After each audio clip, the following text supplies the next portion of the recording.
परिचय गराउन आवश्यक छैन। हामी धेरै समयदेखि हामी सम्पर्कमा छौँ। त्रिभुवन विश्वविद्यालयमा प्राध्यापक हुनुहुन्छ, भूगर्भविद हुनुहुन्छ, त्यो हाम्रो सबैलाई थाहा छ। थाहा भएको परिचित अनुहार भएको हुनाले धेरै परिचयमा हामी नजाउँ। औपचारिकता धेरै गऱ्यो भने पनि त्यसले मूल्य घटाउँछ भन्ने छ। त्यसो भएको हुनाले हामी उहाँको कुराहरू सुन्नेछौँ आज।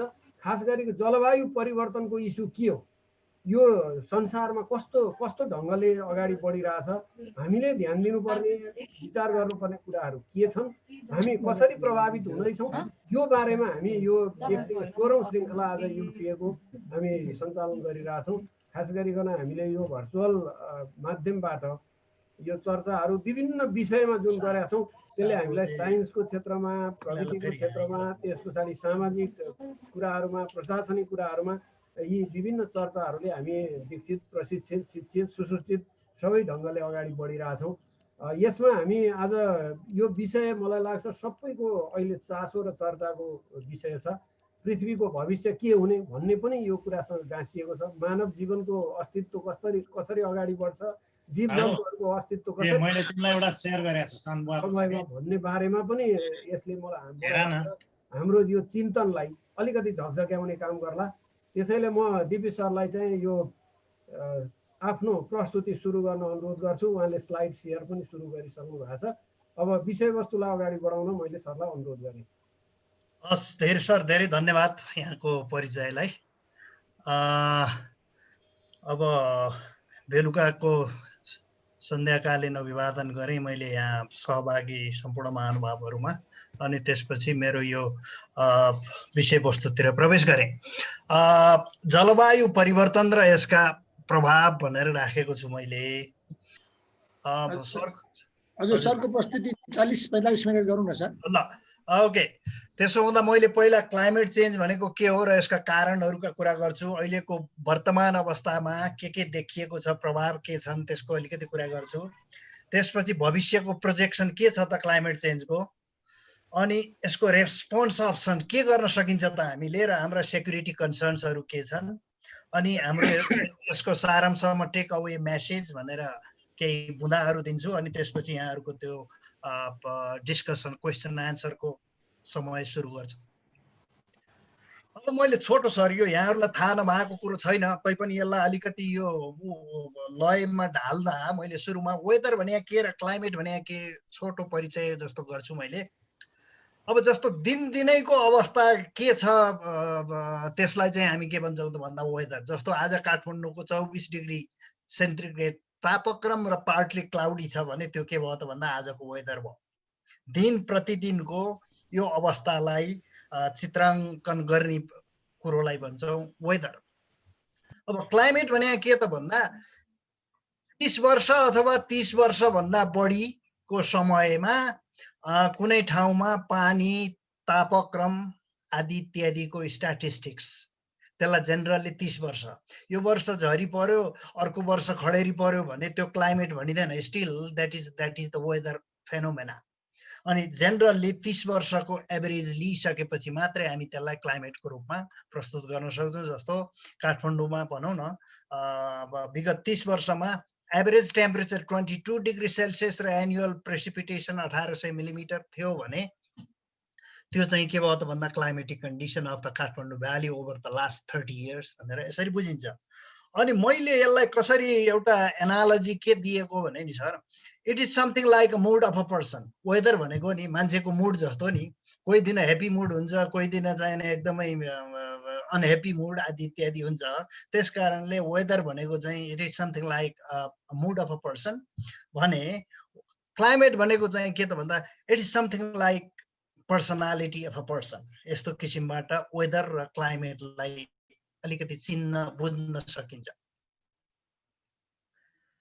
के छन् त यी कारणहरू क्लाइमेट चेन्जको? म चाहिँ अब क्लाइमेट चेन्जतिर प्रवेश गरेँ। पृथ्वीको इतिहासमा बारम्बार तातो चिसो यी प्रक्रियाहरू चालु छन्। ती हजारौं वर्ष, लाखौं वर्ष तातो चिसो हुने, त्यसपछि फेरि हजारौं लाखौं वर्ष चिसो हुने, त्यो प्रक्रिया पृथ्वीको उत्पत्ति भएदेखि निरन्तर चलिरहेको छ। अहिले चाहिने प्राकृतिक हिसाब किताबले पनि 10,000 वर्ष अगाडिदेखि हामी तातो फेजमा प्रवेश गरेका छौँ। प्राकृतिक रूपबाट पनि। तर कुरो के भइदियो अहिलेको संसारमा भने प्राकृतिक रूपबाट पनि तातो फेजमा पसेका छौँ। त्यसपछि यो मानवीय गतिविधिको कारणले हामीले उत्सर्जन गरेका हरितगृह ग्यासहरूको कारणले पनि पृथ्वी तात्ने क्रम तीव्र छ। त्यसकारण यी दुईटाको संयुक्त प्रभावको कारणले गर्दाखेरिमा भविष्यमा अझ ठुलो तापमान वृद्धि हुने, वर्षातको कुराहरू परिवर्तन हुने हुँदा ह्युमन एक्जिस्टेन्सको लागि नै, ह्युमन सेक्युरिटीको लागि, सेक्युरिटी भन्दा water security, food security, health security जस्ता यस्ता कुराहरूमै मानवहरूले थेग्न नसक्ने किसिमको परिवर्तन आएर मानव सभ्यतामा नै प्रश्न चिन्ह खडा हुन सक्छ भन्ने विषयवस्तु भएको कारणले गर्दा 21st सेन्चुरीलाई चाहिँ के भन्छन् त भन्दा क्लाइमेट चेन्जको थ्रेट, ठुलो च्यालेन्ज। मानव इतिहासमा सबैभन्दा ठुलो च्यालेन्ज 21st सेन्चुरीमा क्लाइमेट चेन्जको कारणले मानव सभ्यताले बेहोर्नु पर्छ। अहिलेको कोरोना भाइरस यो छोटो समयमा त यस्तो समस्या देखियो भने यो भन्दा क्लाइमेट चेन्जको प्रभाव धेरै गुना ठुलो, धेरै प्रभावित हुन सक्छ भन्ने आकलन धेरै पहिलादेखि भइरहेको कुराहरू छन्। अब मैले छोटकरीमा यसलाई नै टाइम दिएँ भने लामो समय लिनुपर्ने हुन्छ।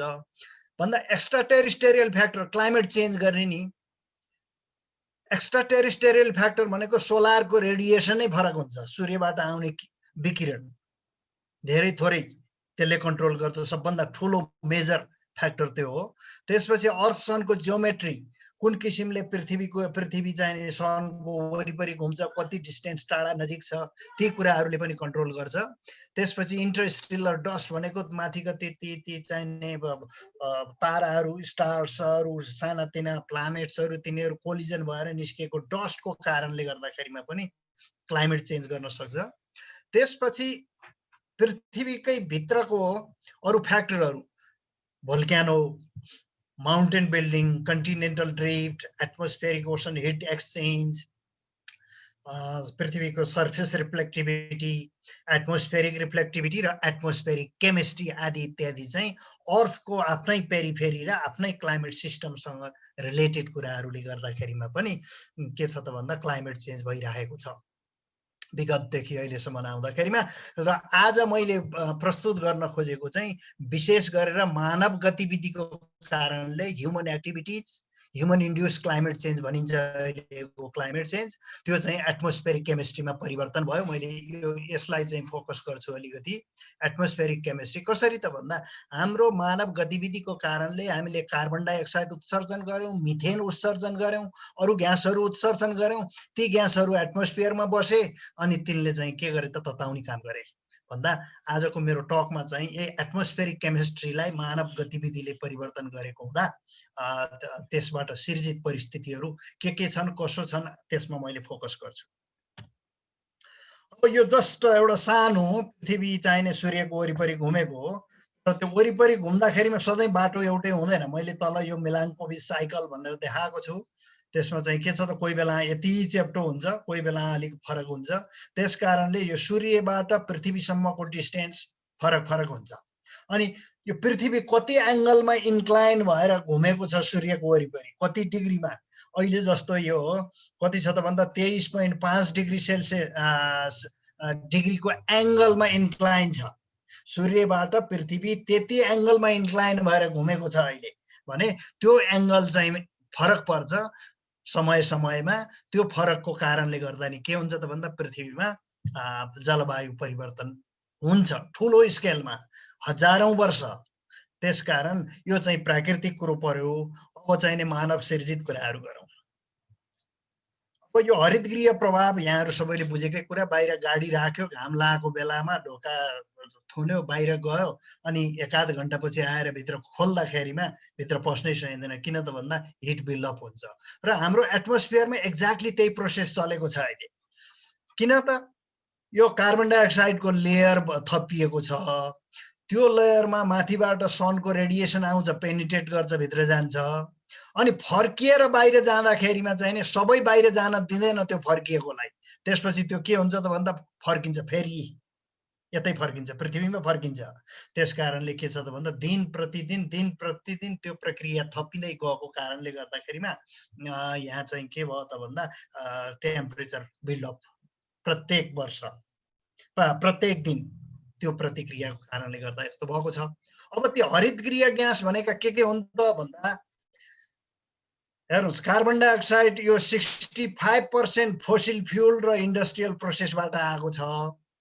11% फरेस्ट्री र ल्यान्ड युज, हामीले वन विनाश गरेका छौँ, खोरिया फाँडेका छौँ, जोतेका छौँ, खनेका छौँ। 11 भन्दा 76% टोटल ग्रिन हाउस ग्यासको 76% कार्बन डाइअक्साइड छ, 16% मिथेन छ, 6% नाइट्रस अक्साइड छ, त्यसपछि फ्लोरिनेटेड ग्यासहरू 2% छ। त्यसले गर्दा मुख्य अहिलेको एटमोस्फियरलाई तताउने काम गरेका पात्रहरू नै हुन्। यी पात्रमा बडा पात्र भनेको कार्बन डाइअक्साइड 76%, त्यसपछिको अर्को पात्र भनेको माइल्डाइ भनेको मिथेन ग्यास पर्यो। अब यो मेरो यो केले चाहिँ छेल्यो यता।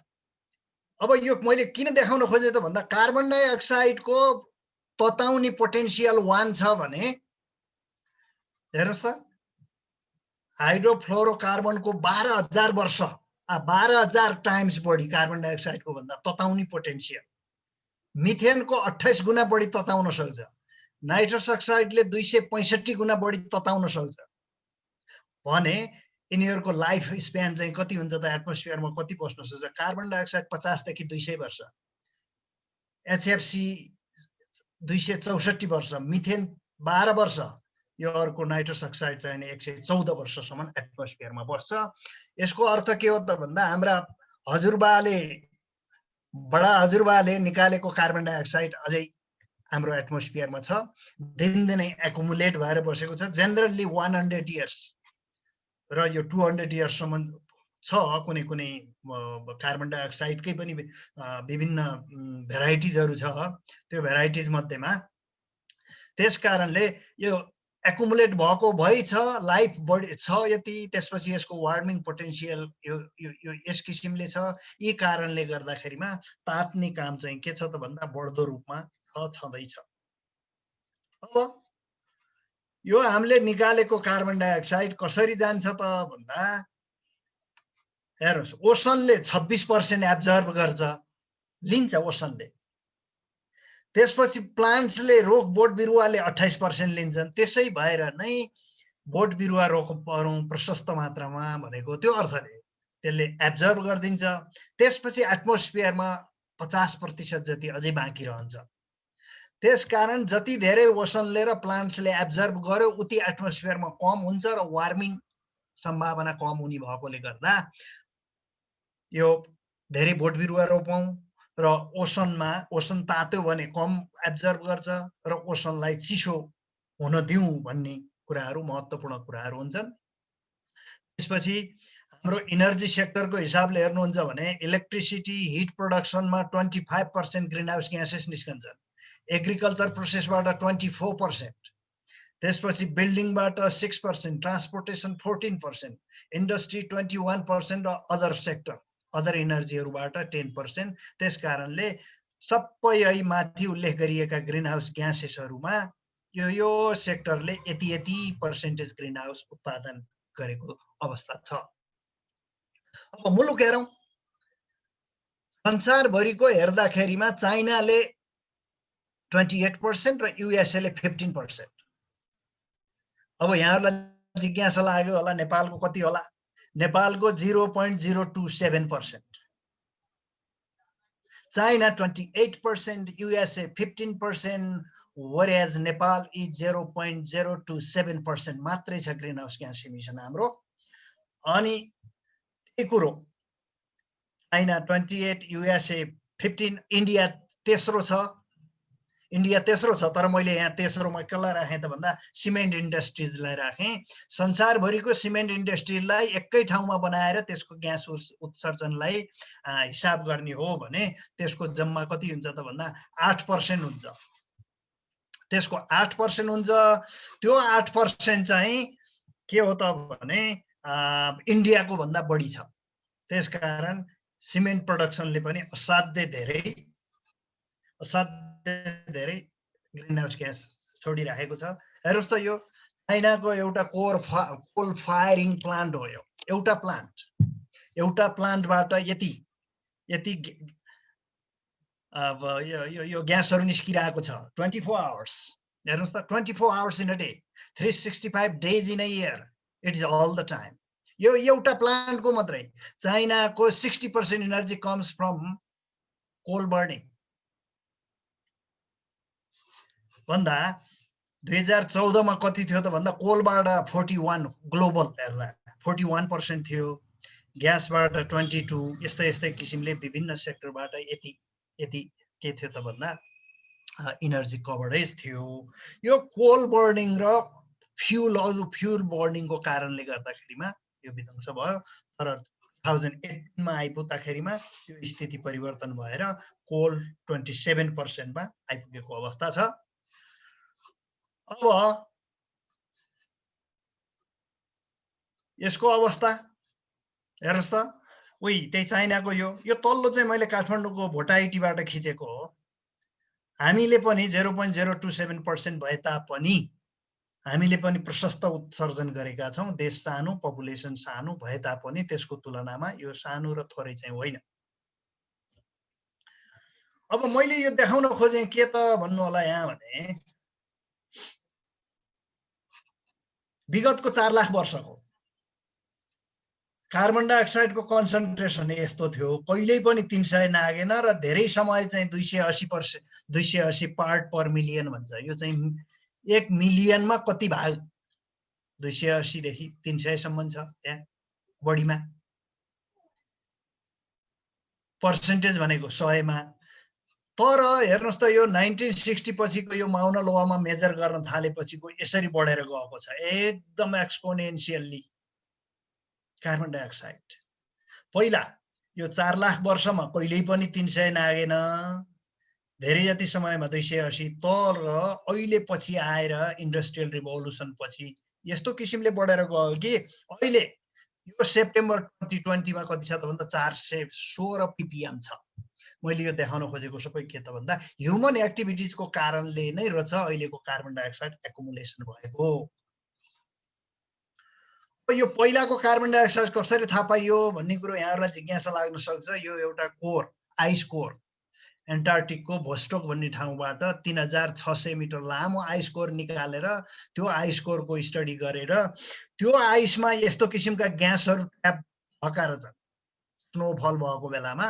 अनि अहिले त्यो आइसभित्र यस्तो किसिमका ग्यासहरू ट्र्याप भएको फेला पारेर त्यसलाई निकालेर यसको एनालिसिस गर्दाखेरिमा तिनीहरूले 4 लाख होइन कि यो त 8 लाख, यहाँ 4 लाखको देखाएँ मैले, 8 लाख वर्षभित्रमा कति थियो त कार्बन डाइअक्साइड एटमोस्फियरमा भन्ने कुरा उनीहरूले स्टडी गर्यो।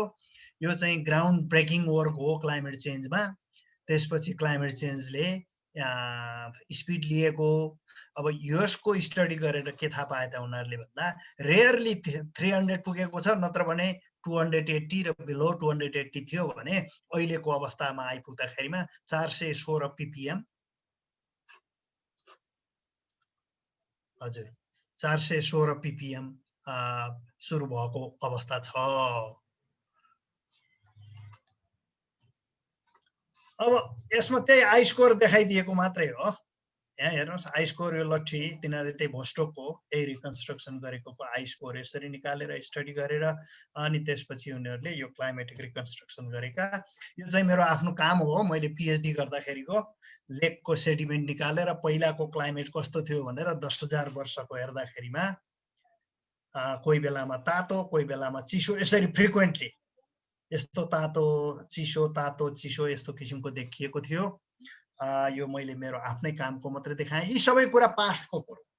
अनि अहिले हेर्दाखेरिमा हेर्नुहोस् त ग्लोबल एभरेज टेम्परेचर चाहिँ नि 1880 देखिको हेर्दै आउँदाखेरिमा यस्तो किसिमले बढेर गएको छ ग्लोबल एभरेज टेम्परेचर। र लास्टको 100 इयर्समा मात्रै हेर्दाखेरिमा के छ त भन्दा 1 डिग्री सेल्सियस ग्लोबल एभरेज।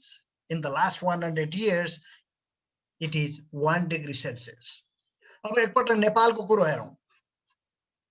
नेपालमा चाहिँ के छ त भन्दा संसारको भन्दा एकदम फरक। हाम्रो विगतको 30 वर्षमा नै 30-35 वर्षमा नै 1.5 डिग्री सेल्सियस टेम्परेचर बढेको छ नेपालमा। हामी भन्छौँ ग्रिन हाउस ग्यासले यस्तो बनायो, हाम्रो ग्रिन हाउस ग्यास छ 0.027%, तर टेम्परेचर चाहिँ अथाह। विगत 35 वर्षमा नै के छ त 1.5 डिग्री सेल्सियस टेम्परेचर बढेको छ। यो हेर्नुहोस् त, डिसेम्बर जनवरी फेब्रुअरी भनेको डिजेएफ, मार्च अप्रिल मे हुँदै हुँदै आएको। मैले यो एन्युअल देखाउँदाखेरिमा 1971 बाट 2013 सम्मको डेटा छ। यो हेर्ने हो भने नै पनि यति समयमा हेर्दाखेरिमै पनि 1.5 डिग्री टेम्परेचर एक्सिड गरिसके, छोटो समयमा नै। अनि यसको एभरेज चाहिँ के छ त, एन्युअल्ली 0.056 डिग्री सेल्सियसका दरले बढेको छ।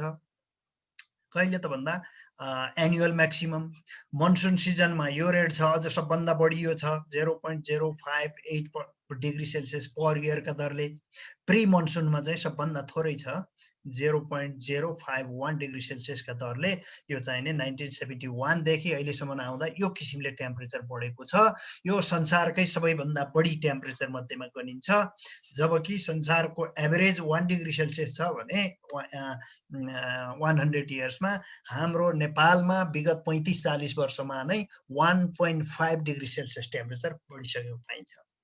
ताप्लेजुङको कुरो हो, एउटा स्टेसनको रेकर्ड पनि त्यस्तै किसिमले बेजोडसँग बढेको छ। हेर्नुहोस्, नेपालको ग्रिन हाउस ग्यास इमिसन मैले अहिले भनिसकेँ 0.027% का दरले बढेको छ। हाम्रो टोटल यतिका दरले बढेको छ। त्यसपछि अब कुरो के आयो त भन्दा, किन त क्लाइमेट चेन्जको कुरो हो, तापक्रम बढ्छ के गर्छ हुँदै जान्छ, प्रकृति यस्तै हो भन्ने कुरा। तर त्यो नभइकन हेर्नुहोस् त, क्लाइमेट भनेको टेम्परेचर, प्रेसिपिटेसन, सी लेभल आदि इत्यादि सबै कुराको गठजोड हो।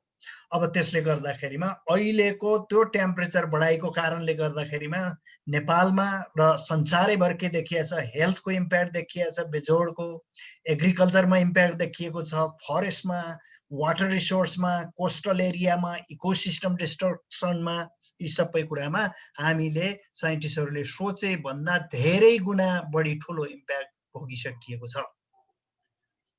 अब यसलाई मैले एभोइड गरेँ, यो धेरै छ, त्यसले गर्दाखेरिमा मैले अब नेपालमा के देखिन्छ त, यो मोडलहरूले हेर्दाखेरिमा यस्तै किसिमले अहिलेकै किसिमले टेम्परेचर बढ्दै जाने हो भने, यो टेम्परेचरमा मैले यहाँलाई फोकस गराएँ, त्यो गराउँदाखेरिमा 30s मा 1.4 डिग्री सेल्सियस बढ्छ। यो 2009 को प्रोजेक्सन हेर्नुहोस् त, यहाँ 30s मा 1.4 डिग्री मिन, 60s मा 2.8 डिग्रिज र 90s मा 2090s मा चाहिँ 4.7 डिग्री सेल्सियस टेम्परेचर बढ्न सक्ने अनुमान छ। यो अनुमान गरौँ, भैरवामा अहिलेको भएको भन्दा 4.75 डिग्री सेल्सियस टेम्परेचर बढ्दाखेरिमा के होला। पहाड हिमालमा त्यति टेम्परेचर बढ्दाखेरिमा हिमालमा हिउँ नै नरहने आदि इत्यादिका आकलनहरू प्रशस्त मात्रामा सुन्न, पढ्न र अनुमानहरू पढ्न पाइन्छ। त्यस कारणले खेतीपाती आदि इत्यादिमा त्यस्तै प्रभावहरू छन्। इम्प्याक्टको कुरो गरेँ नि मैले यसमा। वाटर रिसोर्स हिमालका यही रेटले जाने हो भने 2050s पछि नै हिमालमा हिउँ, अहिले देखिएका सेता हिमालमा हिउँ एकदमै कम पर्ने सम्भावना देखिन्छ। किन त नेपालको महत्त्वपूर्ण एउटा कुरो के छ त भन्नु होला भने, आधा हिउँ बर्खामा पर्छ। जब त्यो मोइस्चर इन्डियन ओसनबाट मोइस्चर नर्थतिर जान्छ, त्यसपछि त्यो मोइस्चर दक्षिणमा चाहिँ पानीको रूपमा प्रेसिपिटेट हुन्छ भने, अझ हाई माउन्टेनमा गएपछि त्यो चिसोको कारणले त्यो स्नो बन्छ। तर अहिलेको यो वार्मिङको कारणले गर्दाखेरिमा त्यो स्नो आधा घटेको छ। त्यसको अर्थ के त भन्दा, स्नोफल नभइकन पानीको रूपमा प्रेसिपिटेट भएको कारणले गर्दाखेरिमा अहिले 1.5 डिग्री सेल्सियस टेम्परेचर बढ्दाखेरिमै पनि हामीकोमा हिउँ आधा घटेको आकलन प्राप्त छ। यदि हिउँ त्यसरी घट्ने हो भने खोलाहरूमा बहाव घट्छ, त्यसपछि हाम्रो बिजुलीको सोर्सहरू घट्दै जान्छन्, अनि त्यसपछि एक देश र अर्को देशको बीचमा पानीकै कारणले तनावहरू हुन सक्छ, यी विविध कुराहरू। त्यस कारणले वाटर सेक्युरिटीलाई पनि थ्रेट छ। त्यसपछि अर्को एग्रिकल्चरमा हेर्नुहोस् त, बर्सातको प्याटर्न एकदमै चेन्ज भएको छ पहिलाभन्दा, र फ्युचरमा त अझ रेनफल होइन कि रेन बम हुन्छ भन्ने अनुमान छ। कतिखेर कहाँ कुन किसिमले बर्सात हुन्छ हुन्छ एटमोस्फेरिक वार्मिङको कारणले। 1 डिग्री सेल्सियस टेम्परेचर बढ्ने बित्तिकै 7% मोइस्चर बढ्छ एटमोस्फियरमा। त्यो मोइस्चर 1 विक भन्दा बढी बस्न सक्दैन। त्यसपछि कुन ठाउँमा कतिखेर कत्रो पानी पर्छ ती कुराहरू असाध्यै विचारणीय कुराहरूको रूपमा लिइएको छ। त्यस कारणले गर्दाखेरिमा धेरै पानी पर्यो भने पहिरो जाने, त्यसपछि फ्लड जाने। तराईमा अबका वर्षहरूमा फ्लड प्रत्येक वर्ष समस्या, पहाडमा ल्यान्डस्लाइड आदि इत्यादिका समस्या। त्यसकारण यो पनि के हो त भन्दा इन्फ्रास्ट्रक्चरहरूमा पनि ठुलो समस्या छ। मैले यो सबै कुरामा गइनँ, यहाँ एउटा यो मुस्ताङको एप्पलको उदाहरण दिएँ मैले यहाँहरूलाई। 2046 सालसम्म त्यो कुञ्जो भन्ने मुस्ताङको सबैभन्दा दक्षिणमा रहेको गाउँमा एप्पलै एप्पल हुन्थ्यो, पुरा टोटल्ली एप्पल, ठुलो गाउँ छ। अहिले गएर हेर्नुभयो भने एउटा पनि बोट छैन। के भइदियो त भन्दा अहिलेको यो 1.5 डिग्री सेल्सियस टेम्परेचर बढ्दाखेरिमा त्यहाँ एप्पल हुनै छोड, नो एप्पल। तिनीहरू मकै र कोदो गहुँतिर गए अहिले भने। मुस्ताङमा पहिलासम्म केही वर्ष अगाडिसम्म यति डेलिसियस एप्पल थियो, मिठो थियो, रोग कम लाग्थ्यो, तर त्यो स्थिति अहिले छैन।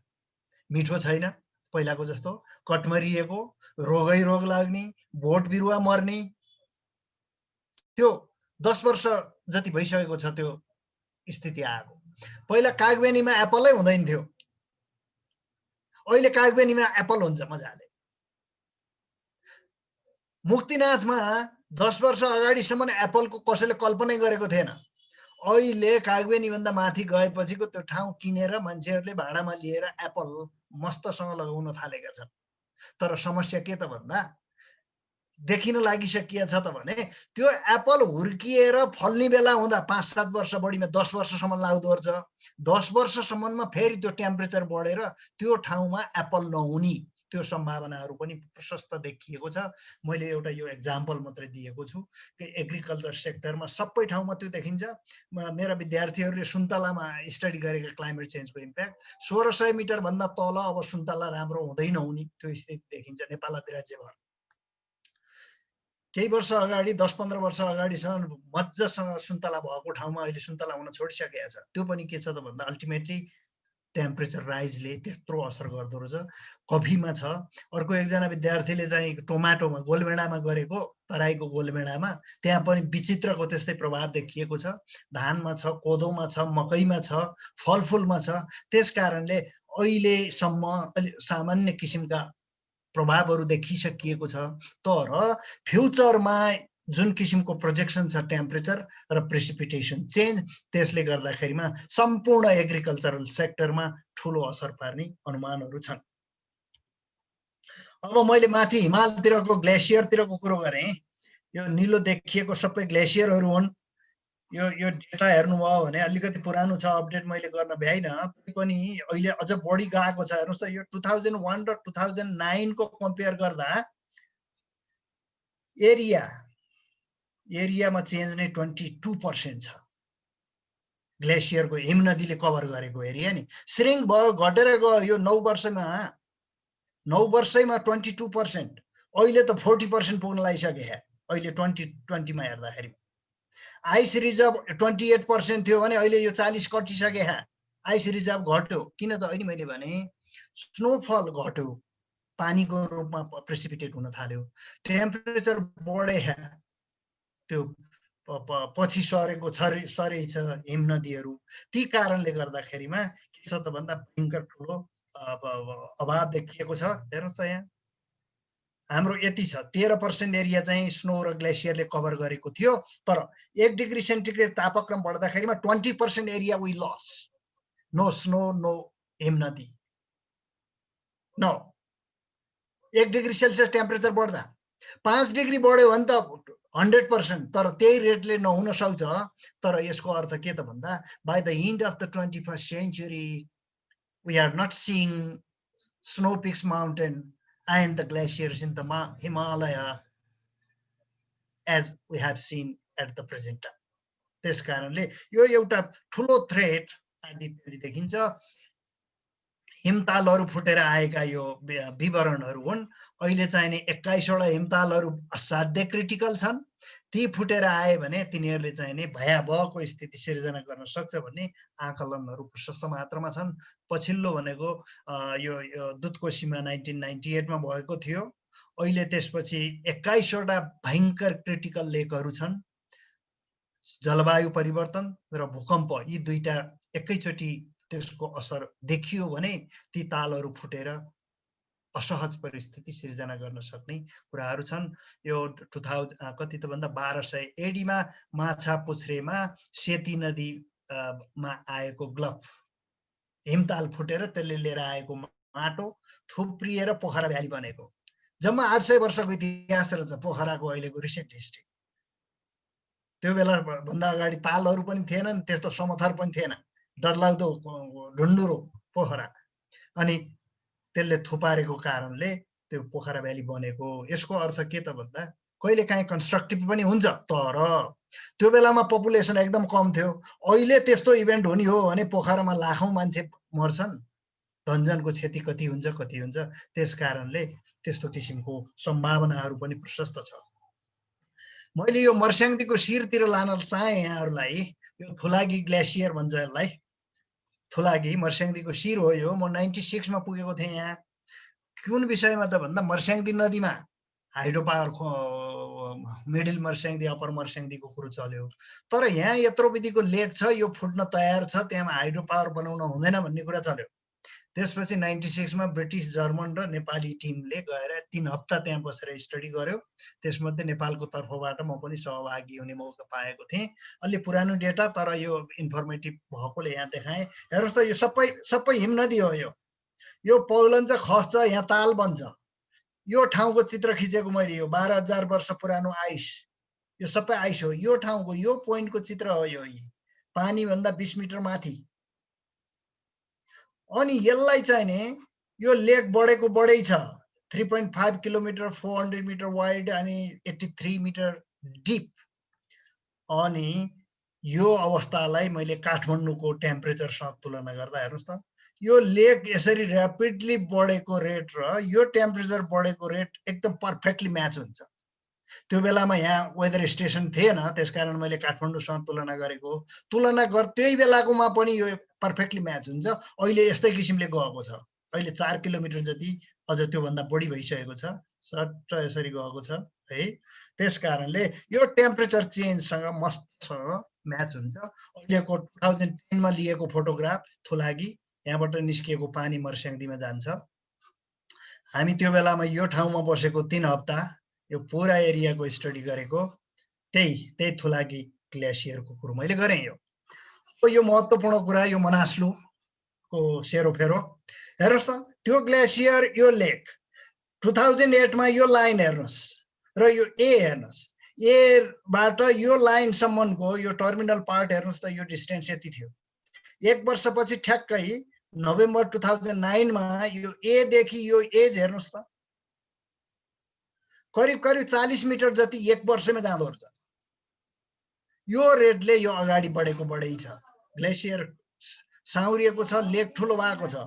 अब 4400 मिटरको अल्टिट्युडमा यत्रो लेक कुनै किसिमबाट यो फुट्यो भने यसले नारायणगढ बजारलाई सहित असर पार्छ भन्ने अनुमान छ। त्यस कारणले यो पनि के हो त भन्दा क्लाइमेट चेन्जको देखिएको एउटा ठुलो थ्रेट। यस्तो किसिमको क्र्याकहरू मैले त्यही बेलामा खिचेको फोटोहरू, यस्तो किसिमको क्र्याकहरू यो लेकमा खस्छ। अनि यो 3.5 किलोमिटर तल यो मुखमा पुग्दाखेरिमा एउटा ठुलो ब्लक, घर जत्रो ब्लक खस्यो भने त्यसले 3 मिटर अग्लो वेभ जेनेरेट गर्दो रहेछ। 3 मिटर। अनि त्यसको डबल ठुलो खस्यो भने त अझ वेभको हाइट बढ्छ र यो लुज मेटेरियल सबै वास आउट गर्छ। अनि त्यसरी यसले चाहिने ठुलो पानी एकैचोटि निस्कँदाखेरिमा यसले तल्लो भागमा रहेको केही चिज बाँकी राख्दैन। यो मैले यहाँहरूलाई चोरवल्पातिर लगेँ। चोरवल्पाको स्थिति यस्तो छ, त्यसको पनि भयानक डरलाग्दो स्थिति छ। यस्तो छ, लुज मेटेरियल छ, यत्रो लेक छ, यो पनि जुनसुकै बेलामा वास आउट हुन सक्ने सम्भावनाहरू प्रशस्तै छ। 57 मा यत्रो थियो भने 1000 मा आएर यत्रो भएको स्थिति छ यो लेक। त्यसकारणले यो को पोटेन्शियल थ्रेट हो। इम्जा लेक हेर्नुस् यो 1962 मा लेकै थिएन, 56 मा हेर्नुभयो भने झन् अत्तो कोही केही छँदै थिएन। त्यही ठाउँबाट लिएको फोटो अहिले 2007 मा हेर्दाखेरिमा यत्रो विधिको लेक बन्यो इम्जा लेक। यो पनि अर्को एउटा पोटेन्शियल थ्रेट। यो ब्रस्ट आउट हुँदाखेरिमा यसले भयावह स्थिति ल्याउन सक्छ। अनि यो नागमा ग्लेसियल लेक आउटब्रस्ट फ्लडले 1980 मा हेर्नुस् त तल्लो तटीय भागमा कस्तो किसिमको क्षय गर्न सक्दो रहेछ। त्यो सानो एउटा इभेन्टले यस्तो किसिमले इरोजन गरेर जान सक्छ। यो भनेको चाहिँ डिक्चो भनेको नाम्चे बजारको तल्लोपट्टि। मन्त्रीजी गएर नाम्चेमा बास बसेछन्, भोलिपल्ट यसको यो स्मल हाइड्रोको उद्घाटन गर्ने भनेर त्यही दिन राति चाहिँ नै यो ग्लफ इभेन्ट आएर पावर हाउस यहाँनिर थियो, त्यो पावर हाउस स्वाहा पारेर लगिदिएछ भन्नेको यो एउटा स्मल एक्जाम्पल। यदि यस्ता किसिमका इभेन्टहरू हुने भने हाम्रा हाइड्रो पावर र इन्फ्रास्ट्रक्चरहरू ध्वस्त बनाउन सक्ने सम्भावनाहरू अझै देखिन्छ। त्यसकारण यो तामपोखरी भन्ने अर्को एउटा फुटेको भन्दा अगाडि फुट्दाखेरिमा यस्तो आयो। यत्रो विधिको फ्लड हेर्नुस् त, यो अथाह ठुलो फ्लड लिएर आयो डाउन स्ट्रिममा।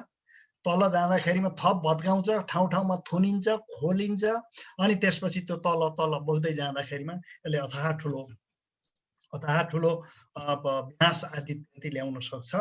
अब यो ड्राउट आदि इत्यादिका कुरा मैले यसलाई स्केप गरेँ। जस्तै 93 को यो म आफूले स्टडी गरेको भएर राखेको यो केस स्टडिजहरू यस्ता किसिमका इभेन्टहरू फ्रिक्वेन्ट। क्लाइमेट चेन्ज भनेको के त भन्दा एक्सट्रिमतिर जाने रहेछ। तातो हुँदा एक्सट्रिम तातो हुने, अनि चिसो हुँदा एक्सट्रिम चिसो भइदिने, पानी पर्दा एक्सट्रिम पानी पर्ने, अनि यस्ता विषादीहरू यो चाहिँ फेदी गाउँमा यस्तो किसिमको ठुलो यो बस्ती हो, यो खेतीयोग्य जमिन हो, यो सारा कुराहरूलाई यत्रो बाढी आउने। भन्दा पहिला 20 वर्ष 50 वर्षमा आउँथ्यो भने अहिले 5 वर्ष 7 वर्षमा यस्ता बाढीहरू फ्रिक्वेन्ट भएका छन्। नेपाल मात्रै होइन संसारभरि नै जस्तो यत्रा ठुला इभेन्टहरूले यस्तो किसिमको डिस्ट्रक्सन गर्न सक्छ। With climate change the possibility of occurring such type of events are very high. That is the prime concern. हामी विशेष गरेर हिमालय क्षेत्रमा सेन्सिटिभ ठाउँमा बसेको कारणले गर्दा यस्ता इभेन्टहरू हुन सक्ने सम्भावना, यस्तो भयो भने यसले अर्थतन्त्रलाई नै डामाडोल बनाइदिन्छ। सब कुरा सिद्ध्याइदिन सक्ने पोटेन्सियल भएको कारणले गर्दा हेर्नुहोस् त, ठुलो बर्खा पानी परेको बेलामा पहिरो आउँदा आदि इत्यादि यस्तो किसिमको इभेन्टहरू भइरहेका छन् भने रेनफल होइन कि अबको फ्युचरमा रेन बम हुँदाखेरिमा यस्ता इभेन्टहरू प्रशस्त मात्रामा फ्रिक्वेन्टली हुन सक्ने सम्भावना क्लाइमेट चेन्जले चटकारो रूपमा देखाइदिएको छ। मैले यो टोर्नाडो धुम्रपात 30 मार्च 2019 लास्ट इयरमा हेर्नुहोस् त, यो नेपालको हिस्ट्रीमा टोर्नाडो भनेको थाहै थिएन अहिलेसम्म। हामीले अलिअलि पढ्थ्यौँ, खै यो के हो यो कथा भन्थे। अनि हामीले केही वर्ष अगाडि यस्तो हुन सक्छ भन्दा तिमीहरूले किताबमा जे पढ्यौ त्यही भन्छौ, त्यो सम्भव छैन भनेर कुरा गर्थे। तर भइदियो 2019 मा it was a big event. ठुलो नोक्सान पुर्याइदियो, ट्रकलाई नै पल्टाइदियो। हेर्नुहोस् त, यो तलको फोटोग्राफ मैले त्यतै न्युज पेपर कतातिरबाट लिएको फोटोग्राफ हो यो। तर यो के हो त भन्दा ultimately it has also been linked with the climate change what we have अब्जर्भड।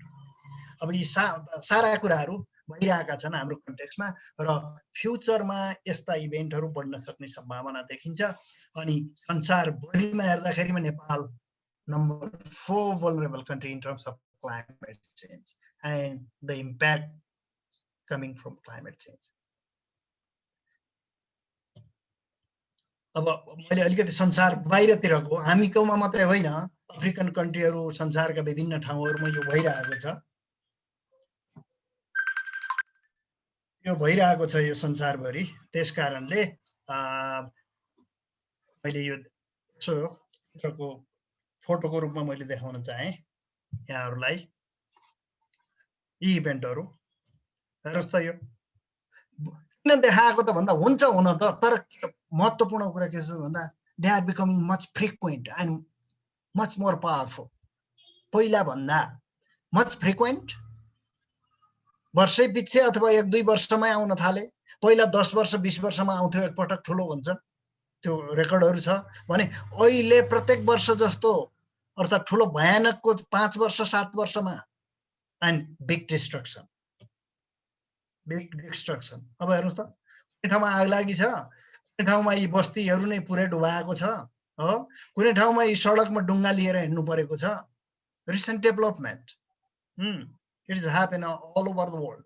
It was Louisiana state Katrina भन्ने 2005 मा आएको यो आँधीको कारणले यति ठुलो, हेर्नुहोस् त, यत्रो city all inundated, it was all under water. हेर्नुहोस् त यो क्लोज अप भ्यू। म 2010-11 मा यो ठाउँमा पुगेको थिएँ, पानी ड्रेन आउट गर्न सकेनन्। ठुलो एरिया, हाम्रो नेपालको आधा भाग जति होला, त्यो भाग एबान्डन गरेर छोडे मान्छेहरू, अन्त ठाउँमा जानु पर्यो। त्यसकारण यस्ता प्रभावहरू प्रशस्त मात्रामा देखिरहेका छन्। अहिलेको रिसेन्टका 2 वर्षहरूमा हेर्दाखेरिमा हेर्नुहोस् त, अस्ट्रेलियाको मैले यो एउटा टाउन्सभिलमा 40 डिग्री प्लसको टेम्परेचर धेरै ठाउँमा, सेभरल सिटिजमा। कति घोडाहरू, खच्चडहरू, ऊँटहरू त पानी खान नपाएर मरे। रिटर्न हिस्ट्रीमा त्यो देखिएकै छैन भने पानी पर्दाखेरिमा डुबाएको छ। अनि खडेरी पर्दाखेरिमा यति चर्को खडेरी परेको छ कि आगलागी सर्वत्र। लास्ट इयरको अमेरिकामा पोलार भर्टेक्स भनेको पोलमा त्यो चिसो भुमरी, यो सर्कुलेसन चेन्ज हुँदाखेरिमा एउटा मोस्लो चाहिने अमेरिकाको नर्थ इस्टतिर आउँदाखेरिमा -36 डिग्री सेल्सियससम्म टेम्परेचर पुग्यो लास्ट इयर विन्टर। यो 2020 मा होइन कि 2019 मा भन्दा यो अर्को एक्सट्रिम। यसलाई पनि के गरेका छन् साइन्टिस्टहरूले भन्दा अनएक्सपेक्टेड यस्ता इभेन्टहरू देखिन थाले। It has all been linked with the climate change, temperature rise. अब अहिलेको वर्षको कुरो गर्न चाहे मैले यहाँहरूलाई, साइबेरियामा अहिले 38 डिग्री सेल्सियस टेम्परेचर पुगेछ, 8 डिग्री बढेको। विगतको 50-100 वर्षको भन्दा यो वर्ष 8 डिग्री सेल्सियस टेम्परेचर बढ्यो साइबेरियामा। डेथ भ्याली, अमेरिकाको डेथ भ्यालीमा 40 degree plus temperature for weeks. उनीहरूको कुनै पुस्ताले पनि यो बेहोरेको थिएन, देखेको थिएन, पढेको थिएन भन्छन् उनीहरू। अहिले हेर्नुहोस् त, अमेरिकाको forest fire, California in Pacific north west whole region has been burning. हाम्रो नेपाल जत्रो भूभाग त तिनीहरूको आगलागी नै भइसक्यो अहिले भन्दा। यो 100% सबै क्लाइमेट चेन्ज भनेको होइन, क्लाइमेट चेन्जको कारणले गर्दा त्यत्रो ठुलो आकार लियो। ड्राई भयो, ड्राउट भयो, यो विविध कारण। अब लाइटनिङको इभेन्ट पहिला जति थियो त्यसको 10 टाइम्स बढ्यो भन्छन् उनीहरू। लाइटनिङ किन त वार्मिङको कारणले atmospheric circulation has been changed and because of that reason things have been changed so much. मैले धेरै टाइम लिएँ। हेर्नुहोस् त, आर्टिक रिजनतिर यो चाहिँ सबै मेल्ट भइसक्यो। सबै मेल्ट भएपछि यो बिजोक, सर मेरो यो चार्ज सकिन लाग्यो, मैले फेरि अहिले चार्ज गर्नुपर्छ है, यो गयो भने एकछिन गरिराखौँ। हामीले धैर्य गर्नु पर्यो। मैले अब अलिकति कन्क्लुडिङतिर जान्छु म। अब अलि छोटो सर, अब मैले छोट्याएँ, के गर्नु पर्यो ल? ल ओके, अब रेस्पोन्स के त? यो विधान भयो, यसले डरै डर देखायो, यो सरले के गर्ने हो, यो त प्रलय नै हुन लाग्यो भन्ने कुराहरू पनि लाग्यो होला सरहरूलाई। तर के त भन्दा, जे समस्या आए पनि समाधानका बाटोहरू पनि हुन्छ। अब अहिले देखिएको कुरो के त भन्दा, प्रशस्त इम्प्याक्ट कुरा गरेँ। अब रेस्पोन्स अप्सन्स के हुन सक्छन् त भन्दा, मिटिगेसन मेजर। मिटिगेसन भनेको यो ग्रिन हाउस ग्यासको कारणले यत्रो क्लाइमेट चेन्ज भयो, त्यत्रा इम्प्याक्टहरू देखिए भने पहिलो मन्त्र भनेको मिटिगेटेड, भनेको ग्रिन हाउस ग्यासलाई घटाऊ, क्लिन इनर्जीतिर जाऊ।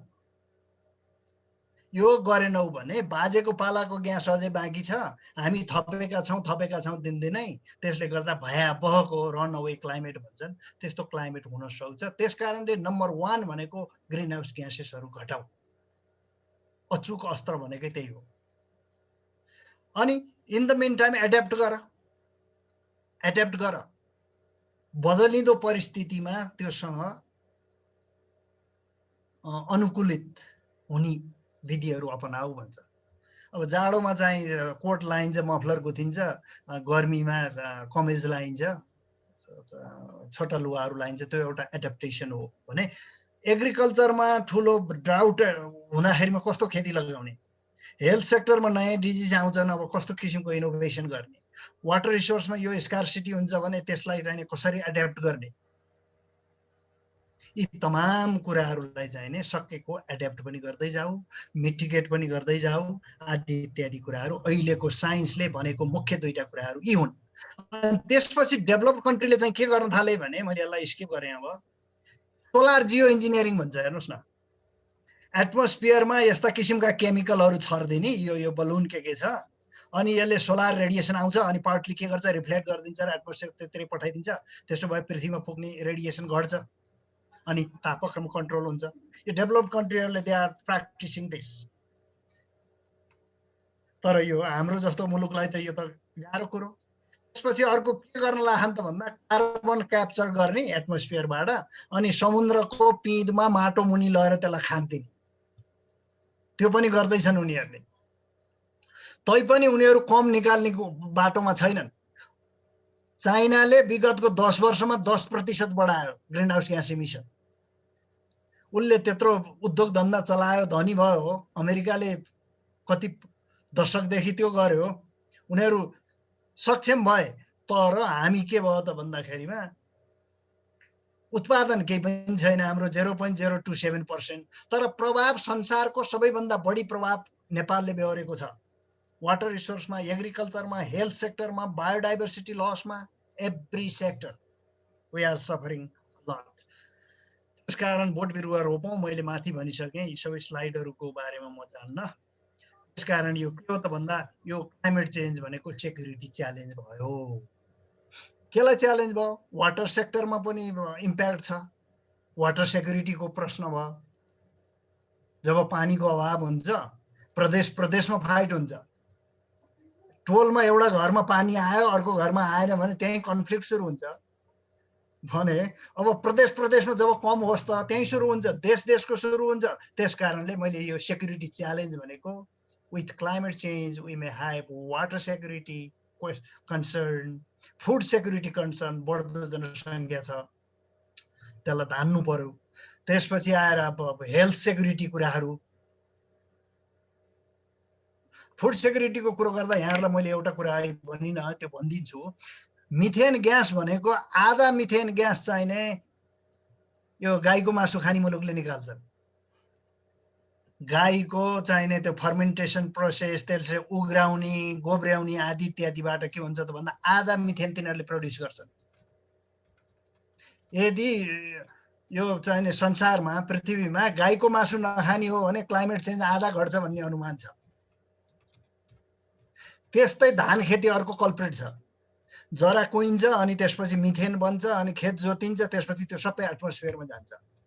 त्यसको तताउन सक्ने पोटेन्सियल 28 गुणा बढी छ कार्बन डाइअक्साइड भन्दा। त्यस कारणले धान खेती, अब पपुलेसनलाई पाल्न पर्यो, धान खेती चाहियो अनि त्यसको असर उतापट्टि फिडब्याक त्यस्तो किसिमको छ। यी कुराहरू देखिएका छन्। त्यस कारणले मैले यो सेक्युरिटी च्यालेन्जको कुरा गरेँ। अब यो म पढेर गइन। अनि यसलाई चाहिँ के भनिन्छ, climate change is a threat multiplier भनिन्छ। त्यस कारणले यसलाई it's a threat multiplier. Mitigation गरौँ, एडेप्ट गरौँ, यी आदि कुराहरू। अब फ्युचरको कुरा नि मैले अलिकति भन्छु। स्लाइडलाई 1 मिनट। यो कालो लाइन जति छ, यो कालो लाइन भनेको अब्जर्भ अहिलेसम्मको स्थिति, टेम्परेचर यसरी बढेको छ। कहिले त 1900 बाट हेर्नुहोस् त यो कालो।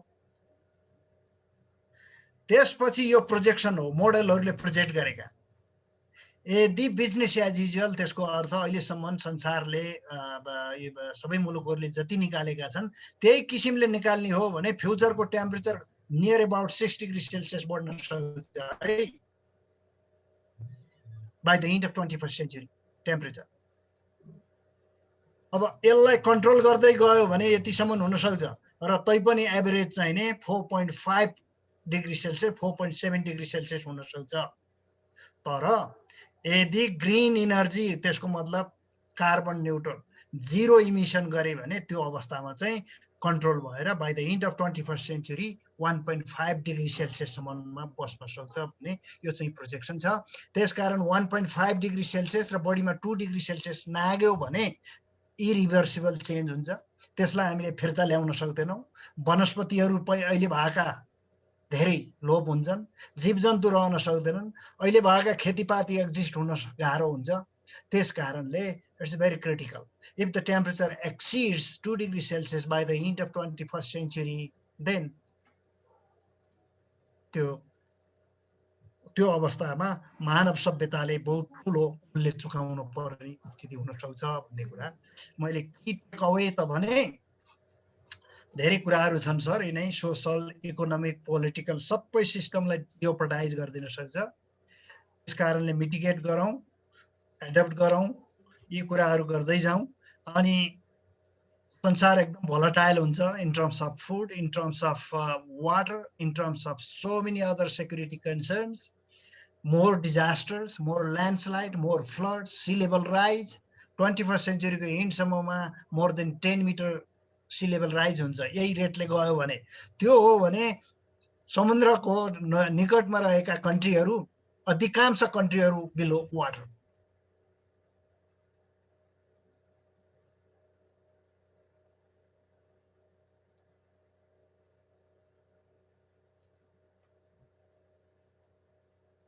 सायद डिबी सरको डाटा फेरि रिन्यू गर्नुपर्ने होला। डाटा हो कि त्यो चार्ज भनेको के हो सर? हजुर, रिचार्ज गर्नुपर्ने होला सायद। ए एकैछिन धैर्य गरौँ। 1 घण्टै त भएको थिएन। 1 घण्टा लगभग 1 घण्टा हुन लाग्यो। हो त्यही भयो होला। त्यसमा अब अहिले केही चाहिँ छ भने त्यसमा गर्दै गरौँ। च्याटमा क्वेसनहरू टाइप गर्दै सकभर चाहिँ प्रश्नको लागि हामीसँग एकदमै लिमिटेड टाइम हुन्छ। त्यसैले च्याट बक्समा स्पेसिफिक क्वेसनहरू केही छ भने साथीहरूले राख्नु होला। त्यसपछि हामी त्यो क्वेसनहरू ह्यान्डल गर्छौँ। अनि ओरल क्वेसनिङको लागि केही समय बस्यो भने त्यसपछि सप्लिमेन्ट गर्ने र क्वेसन गर्ने कुरा गरौँ। यो मैले चाहिँ यो मध्यपूर्वको इतिहास अध्ययन गर्दाखेरि चाहिँ मध्यपूर्व वास्तवमा यस्तै मरुभूमि थियो र भन्ने जिज्ञासा लाग्यो र म चाहिँ यो सस्टेनेबल डेभलपमेन्टमा मास्टर गर्दाखेरि चाहिँ त्यो अध्ययन गर्ने बडा जिज्ञासा लागेर अध्ययन गरेको थिएँ। त्यहाँ के भनिएको थियो भने आजभन्दा लगभग 10,000 वर्ष अगाडि चाहिँ यस्तो गरी वातावरण चेन्ज भयो अरे यो मध्यपूर्वको, जसले गर्दा त्यहाँ चाहिँ असाध्यै फर्टाइल भएको ल्यान्ड, जतिखेर यो मिश्रको मेसोपोटामिया सभ्यता र त्यस पछाडि यो इराकको सभ्यता, दुईटा सभ्यता एकदम त्यो पिकमा भएको बेलामा चाहिँ त्यो क्षेत्र असाध्यै फर्टाइल, असाध्यै हावापानीको हिसाबले उपयुक्त थियो अरे। त्यसपछि चाहिँ क्लाइमेट स्वाटै पूर्वतिर चेन्ज भयो र त्यो चाहिँ डेजर्टको रूपमा कन्भर्ट भयो। अनि त्यो मानव बसोबास पनि क्रमशः त्यहाँबाट पूर्वतिर लाग्यो भनेर मैले चाहिँ त्यतिखेर पढेको थिएँ। र खेतीपातीको कुरादेखि लिएर उत्पादन प्रणालीहरूदेखि लिएर त्यहाँ मान्छेको बसोबासहरू सबै चाहिँ त्यो क्षेत्रबाट बिस्तारै पूर्वतिर सङ्क्रमण भयो र यो इन्डिया त्यस पछाडि त्यसभन्दा पूर्वको भूभागहरू चाहिँ असाध्यै मानव बसोबासको निम्ति उपयुक्त भए। त्यहाँ चाहिँ मरुभूमिकरण तीव्र गतिले भयो र त्यो जलवायुको रेखा नै एकदम पूर्वतिर, पूर्व र उत्तरतिर सिफ्ट भएको हुनाले त्यो चाहिँ डेजर्टमा कन्भर्ट भयो। अफ्रिकाको टोटल भूभाग चाहिँ उत्तरी भूभाग र यो मध्यपूर्वको भूभाग भनेर पढेको थिएँ। सायद डिबी सरको आजको यो प्रेजेन्टेसनले पनि हामीलाई क्लाइमेट चेन्जको यो असाध्यै गम्भीर इस्युमा हामीलाई सोच्न र मान्छेको, मानव मात्रको लागि नभएर समग्र जीवन प्रणालीकै निम्ति एउटा ठुलो च्यालेन्जको रूपमा यो जलवायु परिवर्तनको इस्यु देखा परिरहेको भन्ने देखियो। त्यसैले अब हाम्रो केही प्रश्नहरू सायद डिबी सर जोडिनु भएपछि फेरि हामी गरौँला। र जस्तो यहाँ दिवाकर दाई पनि हुनुहुन्छ, थुप्रै कुराहरू चाहिँ यो खास गरिकन एग्रिकल्चर सिस्टममा चाहिँ अहिले साइबेरियामा चाहिँ गहुँ खेती व्यापक रूपमा वृद्धि गर्न सक्यो रसियाले, र हालसाल चाहिँ यो रसिया गहुँको ठुलो एक्सपोर्टर कन्ट्रीको रूपमा चाहिँ स्थापित भइरहेछ र चीनबाट एकदमै धेरै उद्यमीहरू चाहिँ यो साइबेरियामा गहुँ खेतीको निम्ति चाहिँ गएको भनेर मैले त्यहाँ सिन्जियाङ जाँदाखेरि 2016मा त्यहाँको साथीहरूले भन्नुभएको थियो। त यो एक खालको इन्ट्रेस्टिङ कुरा पनि सायद होला। त्यसैले मलाई लाग्छ साथीहरूको थुप्रै जिज्ञासाहरू र हामीले के गर्न सक्छौँ भन्ने बारेमा पनि साथीहरूको जिज्ञासा होला। ए सर ल सरी मोर हजुर ल सोधौँ sir. Rate than other areas of the world भनेर हाम्रो अम्बाजीले सोध्नु भएको छ, एउटा प्रश्न छ यहाँ। त्यसपछि हजुर अर्को चाहिँ मैले यहाँ साथीहरूसँग अहिले सर चाहिँ यो अलिकति छाया पर्दाखेरि यहाँ कुरा उठाइरहेको थिएँ। हाम्रो एग्रिकल्चर सिस्टममा जसरी सरले यो मुस्ताङको स्याउको कुरा गर्नुभयो, त्यहाँ चाहिँ म यो एउटा कृषिको कार्यक्रममा जाँदाखेरि चाहिँ त्यहाँको कृषि अधिकारी साथीहरूले के भन्नुहुन्थ्यो भने रोग किराहरूको फिटिकै प्रकोप थिएन, तर अहिले यति धेरै रोग र किराहरू बढेर गए कि यो स्याउ नै अब सखाप हुन्छ क्या र यहाँको भने जस्तो अवस्था छ भन्नुहुन्थ्यो। त्यो सरले अघि जोड्नु भएको छ। त यो एग्रिकल्चर सेक्टरमा खास गरिकन मान्छेको यो खाद्य सुरक्षामा जलवायु क्षेत्रले हाम्रो जस्तो मुलुकलाई चाहिँ त्यो स्पेसिफिकली के असर पार्ला? अर्को चाहिँ यो जीवजन्तुको लोप र नयाँ जीवजन्तु बन्ने प्रक्रिया चाहिँ कस्तो देखिन्छ सर यो जलवायु परिवर्तनको असर पछि? त्यसमा पनि थोरै सरले प्रकाश पार्नु भने मलाई लाग्छ। होइन ठिक छ सर, ठिक छ। मैले सरको पहिलो जिज्ञासाको उत्तर दिन चाहेँ। पहिला त्यो कस्तो त सर भने एग्रिकल्चरको कुरा यस्तो हुँदो रहेछ कि त्यो लामो समयदेखि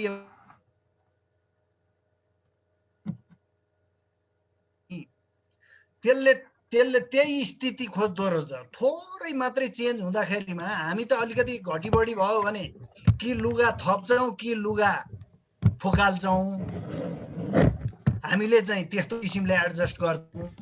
तर बोट बिरुवा र जीवजन्तुले त्यो गर्न सक्दा रहन्छन्। अनि नसकेपछि के कि त उत्पादनै कम हुने, कि त रोग व्याधि आदि इत्यादि ल्याउने, कि त त्यसको क्वालिटीमा डिग्रेड हुने। मैले अहिले जस्तो स्याउको कुरा गरेँ, अहिले अरू संसारको अरू ठाउँमा के देखिया छ त भन्दा मकै गहुँ कोदो तिनीहरूको क्वालिटीमा पनि चेन्ज आयो टेम्परेचर चेन्जको कारणले भन्ने ती कुराहरू सुनिएको छ, देखिएको छ। त्यस कारणले मुख्य कुरा जुन किसिमको रेन्जमा त्यो खेतीपाती त्यसमा सानो अलिकति मात्रै चेन्ज हुने बित्तिकै त्यसले त्यो सक्दो रहन्छ। त्यो मुस्ताङको स्याउ मात्रै मैले एउटा उदाहरण दिएको, ठाउँको सुन्तलाको कुरा दिएँ मैले, त्यो एउटा सानो उदाहरण। तर ठुलो स्केल सबै ठाउँमा त्यो देखिन थालेको छ। अब अहिले कुरो आयो किन नेपालमा मात्रै बढी त अन्त नेपालमा बढी छ। यो के देखिएको छ भने अझै पर्फेक्टली 100% सबै बुझिसकिएको छैन। नेपालमा पनि तराईतिर दक्षिणतिर भन्दा हिमालतिर बढी छ समस्या। टेम्परेचर इन्क्रिजको रेट हाई माउन्टेनतिर बढी छ। अब यो कसरी लिन थालिए त भन्दा हिट क्यापासिटी समुद्रको बढी हुन्छ, कन्टिनेन्टको कम हुन्छ। कन्टिनेन्ट चाँडै तात्छ, चाँडै ढिलो तात्छ, ढिलो सेलाउँछ। हो त्यो डिफरेन्सले समुद्रबाट धेरै टाढा भएको कारणले गर्दाखेरिमा पनि हाम्रो माउन्टेनहरूमा टेम्परेचर इन्क्रिजिङ रेट र यी ठुला इम्प्याक्टहरू यस्तो किसिमले परेको हो भन्ने अहिलेसम्मको बुझाइ चाहिँ त्यो छ। तर यसको बुझ्ने क्रम अझ जारी छ सर। हाम्रो कुरा त छोडिदिउँ, संसारका मान्छेहरू पनि अझै यी कुराहरूमा अझ प्रष्ट छैनन्। उनीहरूले रिसर्च गरिरहेका छन्, काम गरिरहेका छन्। अब यी कुराहरू आउँदा दिनहरूमा अझ राम्रोसँग बुझिएला। तर एउटा अवश्यभावी कुरो चाहिँ के हो भने अहिले मैले भने जस्तो डेङ्गु, मनाङमा डेङ्गु देखियो, मनाङमा त्यो कल्पनै नगरेको कुरा। डेङ्गु इन्टायरली टेम्परेचरसँग रिलेटेड छ। अब वाटर रिसोर्सको कुरा मैले गरिहालेँ, हिउँ त्यो चाहिने आइस त्यो पौलनी क्रम त्यस्तो छ र त्यसले गर्दा वाटर रिसोर्समा ठुलो समस्या छ।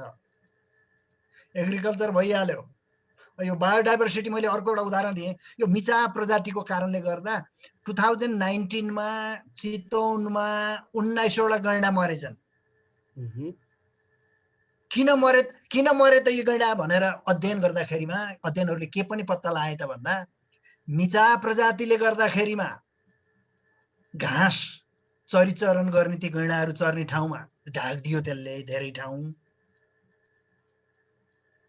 बोट बिरुवा त छँदैछन्, अरू ठाउँमा त्यसले ढाकिदियो। चरिचरणको प्रशस्त खान पाएनन्। अलिकति उमेर बढेपछि तिनीहरू चारतिर दौडन सक्दैनन्, पुगेन आहार। त्यसो हुँदाखेरि सौरातिर आउँछन्, बस्तीतिर पस्छन्। हेर्नुहोस् त, सानो असर हो त्यो मिचा प्रजातिको कारणले गर्दाखेरिमा गैँडालाई असर परेको छ, हात्तीलाई असर परेको छ। जब ती त्यहाँ जङ्गल आहार पाउँदैन, त्यो पनि गाउँतिर आउनु थाल्छ। त्यसले गर्दा यो त भिसियस सर्कल हुँदो रहेछ। देख्दाखेरिमा सानो छ कुरो, तर त्यसको असर कहाँसम्म पुगेको छ, कहाँसम्म पुगेको छ। अहिलेसम्मको स्टडीहरूले ती कुरा बताएका छन् सर। अब आउँदा दिनहरूमा गरिने अध्ययन अनुसन्धानहरूले अझ थप कुराहरू ल्याउलान्, थप थाहा नभएका कुराहरू थाहा पाइएला। त्यस कारणले क्लाइमेट चेन्ज भनेको चाहिँ नि अहिलेको यो समयमा यो कोभिडतिर जुटिया छन् साइन्टिस्टहरू धेरै, तर त्यसपछिको सबभन्दा ठुलो रिसर्चमा फोकस गरेका भनेको क्लाइमेट चेन्जमा छन् संसारभरका मानिसहरूले। सरले अहिलेसम्म सोधेको कुरा जिज्ञासामा मैले यिनै उत्तरहरू राखेँ सर। अरू थप केही छ भने फेरि त्यसमा कुरा गरौँ। यो यहाँ गुप्तजीले एउटा प्रश्न सोध्नु भएको छ सर। यो नेपाल जस्तो सानो मुलुकमा यति धेरै प्रदूषण भन्ने कुरा आयो, भारत यत्रो ठुलो मुलुक भएर पनि किन कम भएको होला भनेर गुप्तजीको जिज्ञासा छ। होइन, यसो छ सर, कम त छैन। तपाईँको दिल्लीलाई चाहिँ त हेजार्डस सिटी भन्छन्। अझ एयर पल्युसन काठमाडौँको भन्दा दिल्लीको डरलाग्दो छ। दिल्लीमा यो वर्षमा मात्रै 10वटा कोल प्लान्ट। किन त भन्दा इनर्जी चाहियो, इनर्जीको लागि त के गर्ने त, हाइड्रो पावरले मात्रै पुग्दैन। त्यसपछि के गर्ने, बर्निङ गर्ने, फ्युलहरू डिजल पेट्रोल के बर्न गर्ने, इनर्जी निकाल्ने। त्यसकारण एउटा कुरो के हो त भन्दा उनीहरूको दक्षिणी भागमा पहाडहरू कम छन्, भ्यालीहरू कम छन्, प्लेन एरिया छ, समुद्र छ। त्यसकारणले त्यो गुम्सिएर एकै ठाउँ बस्दैन, सर्कुलेसन हुन्छ। हाम्रो केसमा साना साना भ्यालीहरू छन्, प्रशस्त चाहिने त्यो सर्कुलेसन हुँदैन। यी विविध कारणहरू छन्, त्यसले गर्दाखेरिमा यो असर देखिएको। अब तपाईँको अमेरिकामा अब 2030 पछि प्रत्येक वर्ष GDP को 10% क्लाइमेट चेन्जको डिजास्टरसँग ट्याकल गर्नलाई भनेर ओबामाको लास्ट 4 वर्ष अगाडि नै उनीहरूले त्यो डिक्लेयर गरिसकेका थिए। 2030 पछि GDP को 10% हामीले क्लाइमेट चेन्जको सेक्टर छ, होइन भने हामीले ठुलो लस बेहोर्नुपर्छ भने। अब अरू विकसित मुलुकहरूले त्यो गरिरहेका छन्, छैन। अब हाम्रोमा के छ त सर भन्दा प्लानिङ केही पनि छैन। गुटुट्ट इभेन्ट हुन्छ, त्यसपछि रात लिएर जान्छन्, हेलिकप्टर चढ्यो गयो, हाट्ट हुट्ट बनायो, रमाइलो गर्यो, आयो, अलिअलि लप्ट्यायो, अनि समस्या जहाँको त्यहीँ। भन्दा हाम्रो रियाक्टिभ मात्रै भयो, प्रोएक्टिभ कुरो केही पनि भएन। त्यसले गर्दा धेरै कुराहरू व्यथिति छ। आउँदा दिनमा क्लाइमेट चेन्जको कारणले हाम्रो अहिले देखिएका यी व्यथितिहरूले अझ भयानक रूप लिन सक्ने पूर्वानुमानहरू प्रशस्त छन्। सर म एउटा कुरा थप्छु है सर। यहाँ एकैछिन गुप्ता सर, यहाँ च्याट बक्समा आएको प्रश्नहरू म सुनाइहाल्छु, त्यसपछि सरलाई पालो दिउँला। यहाँ डालप्रसाद पुडा सैनीजी र प्रकाश राज पाण्डेजीको लामो लामो क्वेसनहरू छ। सरले पढ्ने सम्भावना छ कि म पढौँ सर? सरले पढिदिनुहोस्। ए हजुर, यहाँ for the last couple of years rainfall pattern has changed in Kathmandu valley, is this view supported by research भनेर सोध्नु भएको छ प्रकाश राज पाण्डेजीले। अर्को चाहिँ डालप्रसाद पुडा सैनीजीको चाहिँ 3-4वटा क्वेसन छ। Is the apple plantation below the before line is due to climate change or vertical varietal improvement? भन्नुभएको छ। Let's see the lemon in Tarai in Nepal. यो चाहिँ मलाई पनि एकदम सोधौँ लागिरहेको थियो, डालप्रसादजीले सोधिदिनु भयो। वास्तवमा कागती चाहिँ पहाडमा फल्छ भनेको अहिले चाहिँ चितवनमा सबभन्दा बढी कागती फलिरहेको रहेछ। Is possibility of cow and rice system could down for the reduction of methane production भन्नुभएको छ। अर्को question, what climate change due to the concrete city, carbon emission due to vehicle movement or agricultural intervention, what may be the practical suggestion and solution for the effect on the agriculture and livestock भन्ने डालप्रसादजीको 3-4वटा प्रश्न भयो sir. ए ल ठिकै छ, के लाग्छ भने climate change अब यसको इम्प्याक्ट एग्रिकल्चरमा धेरै सेक्टरमा देखिएछ। त्यसपछि अब साइट्रस यो कागतीको कुरो चाहिँ नि पहिला तराईमा थिएन, अहिले देखिन थाल्यो। सम्भवतः यो भेराइटीको कुराहरू पनि होला, इम्प्रुभ भेराइटीहरू आए, त्यो कारणले पनि हुनसक्छ। अब जस्तो काठमाडौँमा म 30-35 वर्ष अगाडि काठमाडौँ आउँदाखेरिमा यहाँ म्याङ्गो देख्नै पाइँदैन थियो, अहिले जता म्याङ्गो छ। सम्भवतः partly because of the climate change and partly because of the new variety. ती दुईटा कुराहरूको संयुक्त प्रभाव होला। त्यस कारणले यो तराईतिर कागती हुनुमा सम्भवतः अलिकति चाहिने त्यो न्यू भेराइटीको कारणले पनि होला, अनि सम्भवतः अरू केही फ्याक्टर होला, जुन यी सम्पूर्ण कुरा 100% यी सबै कुराको आन्सर चाहिँ मसँग नहुन पनि सक्छ। अब के त भन्दाखेरिमा काठमाडौँको कुरो गर्दाखेरिमा कङ्क्रिट अब जति तातो भयो, तातो भएपछि त त्यसले आइल्यान्ड हिट इफेक्ट जेनेरेट गरेको छ, बस्ती बढी त्यो कङ्क्रिटको वार्मिङ इफेक्टले गर्दाखेरिमा पनि ती कुराहरू होलान्। त्यस कारणले कल्चर आदि इत्यादिमा पनि सम्भवतः धेरै असरहरू होलान्। अब त्यसको लागि मलाई के लाग्छ त भन्दा डिजिजहरू निस्केलान्, त्यो डिजिजहरूको ट्रिटमेन्ट गर्ने विधिहरू, टेक्निकहरू, मेडिकेसनहरू त्यो डेभलप गर्नुपर्ने होला। त्यसपछि तिनीहरूलाई चाहिने अरू अवस्थाहरू अर्थात् नयाँ किसिमका भेराइटीहरू डेभलप गर्नुपर्ने होला।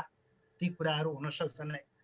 लाइभ स्टकको क्षेत्रमा, एग्रिकल्चरको क्षेत्रमा पनि त्यस्तै किसिमका नयाँ भेराइटीहरू डेभलप गर्नुपर्ने होला। मैले पढेको अमेरिकामा, जर्मनीमा ती मुलुकहरू भेराइटीका क्रपहरू डेभलप गरेका छन् भन्ने, ड्राउट रेजिस्टेन्ट त्यस्ता किसिमका भेराइटीहरू डेभलप गरिरहेका छन् भन्ने पनि अलिअलि जानिए पनि त कहिले बढी। अब म के गर्न सक्छु, मैले कसरी कन्ट्रिब्युट गर्न सक्छु ताकि यो ग्लोबल जुन क्राइसिस छ नि यसलाई चाहिँ मैले कसरी घटाउन सक्छु भन्ने लाइनमा उत्तर खोज्न पर्यो हामीले। किनभने अब यो यी भन्ने कुरा यी समस्या परेका कुरा त जति पनि छन् है, समाधान मैले के गर्न सक्छु भन्नेमा केही एन्सर छ भने प्लिज भनौँ न, ताकि इन्डिभिजुअलले के गर्न सक्छौँ भने अलि सबैले गर्दा हुने हो कि ल। मैले चाहिँ यो चाहिँ हाम्रो प्रस्तुतज्यू डाक्टर साहबले धन्यवाद। बहुत महत्त्वपूर्ण कुरा, सानो कुरो तर अत्यन्त महत्त्व। यो बहुत गाँठी कुरो छ सर। अब प्रत्येक व्यक्तिको कार्बन फुटप्रिन्ट सकेसम्म घटाउनु पर्यो। त्यसको अर्थ भेहिकल चढ्दाखेरिमा क्लिन इनर्जीको चढाउ। अब हाम्रो कन्टेक्स्टमा सबै व्यवहारिक छैन, त्यसले गर्दाखेरिमा त्यो हामीले सबै गर्न सक्ने कुराहरू नहुन सक्छन्। त्यसकारण सबै कुरा यो ग्रिन हाउस ग्यास कारणले चाहिँ डर्टी इनर्जी रिड्युस गरौँ, क्लिन इनर्जीतिर स्विच गरौँ, गाडीहरू कम चलाउँ, गाडी चल्दाखेरिमा क्लिन इनर्जीको प्रयोग गरौँ, ब्याट्री प्रयोग गरौँ, सोलरबाट गरौँ, अर्थात् अरू कुन टेक्निकहरू छन् क्लिन इनर्जी गरौँ, डिजेल बर्निङ, कोल बर्निङ आदि इत्यादि त्यो प्रयोग नगरौँ, अहिलेको भनाइ कि सर। त्यसपछि अर्को तपाईँ हाम्रो फुडमा कार्बन प्रिन्ट त्यस्तै डरलाग्दो छ। मैले अहिले भने एउटा जस्तो मासु खानुभन्दा भेजिटेबल खानु स्वास्थ्यको लागि ठिक र कार्बन क्लाइमेट चेन्जको लागि ठिक। क्लाइमेट चेन्जलाई किन त त्यसले प्लान्टले कार्बन एब्जर्ब गर्छ, एटमोस्फियरमा भएको कार्बन एब्जर्ब दिन्छ। ग्रिन बनाऊ, हाम्रो इन्भाइरोमेन्ट वरिपरि रुख रोपौँ, जङ्गल विनाश नगरौँ, अर्को चाहिने त्यो सेक्टरबाट त्यो गर्न सकियो।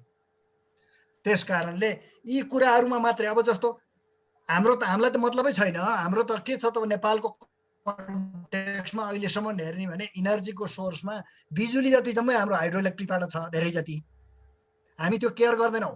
त्यसो हुँदा डेभलप कन्ट्रीमा त अहिले के गर्न लाग्छ त भने सकेसम्म मिनिमाइज गर्ने इनर्जी युज, आवश्यक नपरेको बेलामा बाल्दै नबाल्ने, प्रयोगै नगर्ने। त्यो गर्यो भने के त थोरै प्रड्युस गरे भयो इलेक्ट्रिसिटी, थोरै प्रड्युस गरेपछि थोरै ग्रिन हाउस मिसन भयो। त्यस कारणले अब यी कुराहरूलाई अलिकति ध्यान दिइयो भने पनि थोरै र समूहले त्यसपछि एउटा मूल थोरै थोरै थोरै थोरै थोरै गर्दा पनि त्यसको चाहिने क्युमुलेटिभ इफेक्टको कारणले पछि त्यसलाई अलिकति रिड्युस गर्नु। Thank you. हस्, अब हाम्रो समय पनि लगभग हामी एकदम समाप्तितिर आइसकेका छौँ। आज दण्डपाणी सरले जे कुराहरू हामीलाई बताउनुभयो, जे कुरा प्रस्तुत गर्नुभयो, त्यसले पृथ्वीको भविष्य बचाउने जिम्मेवारी चाहिँ समग्र यो मानव जाति र यसले गर्ने गतिविधिहरू भविष्यमा कसरी अघि बढ्छन् त्यसैमा आधारित हुनेछ भन्ने निष्कर्षतिर हामी पुगेको जस्तो लाग्यो। र वातावरणीय च्यालेन्ज चाहिँ लामो अवधिदेखि पृथ्वीले खेपी नै रहेको छ र यो चक्रीय क्रममा कहिले बढी, कहिले कम, कहिले असाध्यै उष्णता, कहिले असाध्यै चिसोपनको यो चक्रमा पृथ्वीको जलवायु परिवर्तन चलि नै रहेको छ। यो 10,000 वर्षदेखि चलिरहेको यो क्रम अहिले हामी